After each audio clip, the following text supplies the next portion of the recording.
All right, let's jump right into one of the most dynamic and, frankly, aggressive families on the entire periodic table, Group 7, better known as the halogens. And wow, this image just lays it all out, doesn't it? Before we even touch the chemistry, you can see this incredible, predictable pattern. See how as we move down the group, the elements get darker, denser, and they literally change from gas to solid?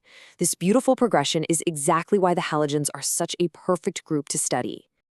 So here's our game plan for this explainer. We'll start by properly meeting the family, then we'll dig into those physical trends we just glimpsed. From there, we'll uncover what fuels their insane reactivity, watch them face off in displacement reactions, and then we'll wrap it all up with a handy cheat sheet to make sure it all sticks.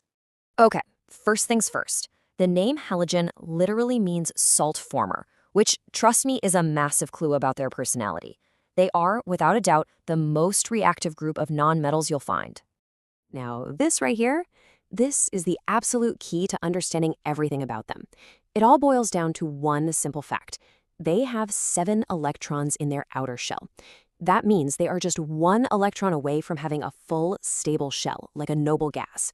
And they will do pretty much anything to grab that 8th electron. This is what makes them such powerful oxidizing agents. They're always on the hunt to take an electron from something else. So we know why they're so reactive. But how does that atomic setup affect what they actually look like and how they behave physically?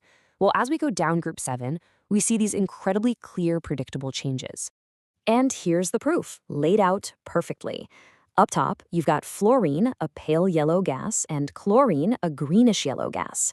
Then we hit bromine, which is a reddish-brown liquid, pretty unique for an element. And at the bottom, there's iodine, a grayish-black solid that does something really cool. When you heat it, it turns directly into a stunning purple vapor.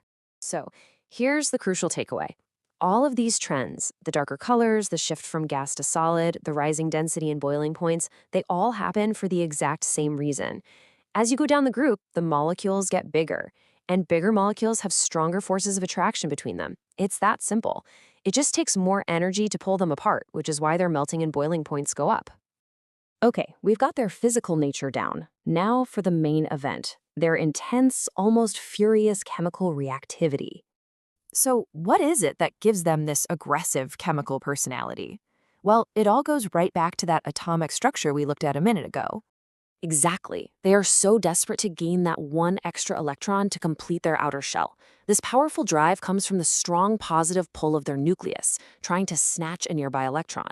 It's so strong, in fact, that you'll never ever find a halogen element just hanging out by itself in nature. And this is what happens when that drive meets a willing donor, like an alkali metal from Group 1. The reaction is vigorous, sometimes even explosive, and they form ionic salts. You know, like the famous reaction between sodium and chlorine that gives us table salt. But here's a fun fact. The intensity of these reactions actually decreases as you go down the group. We'll see why in just a bit.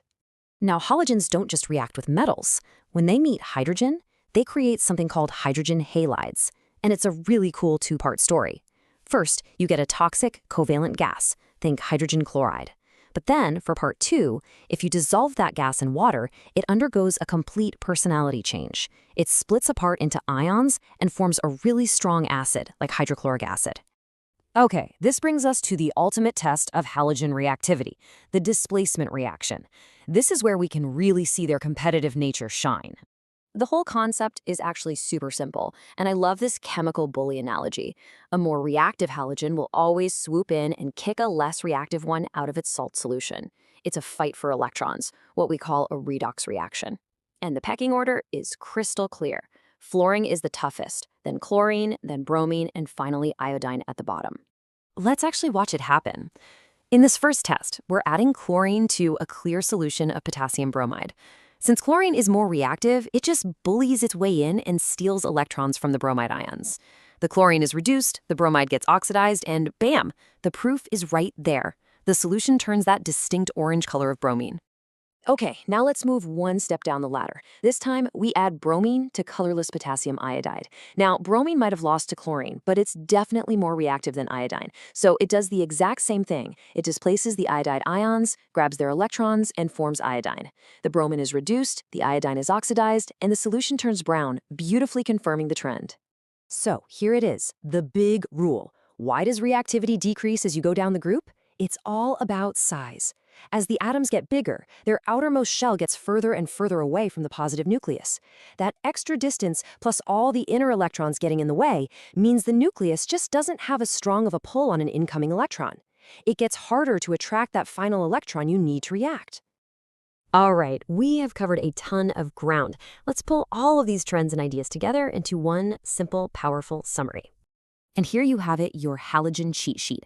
This table shows that beautiful inverse relationship perfectly. As you go down the group, reactivity and that pull for electrons goes down, while physical properties like density and boiling point go up. This connects everything we've talked about, the element, its look and feel, its reactivity, and its place in that displacement battle. This is the slide to remember.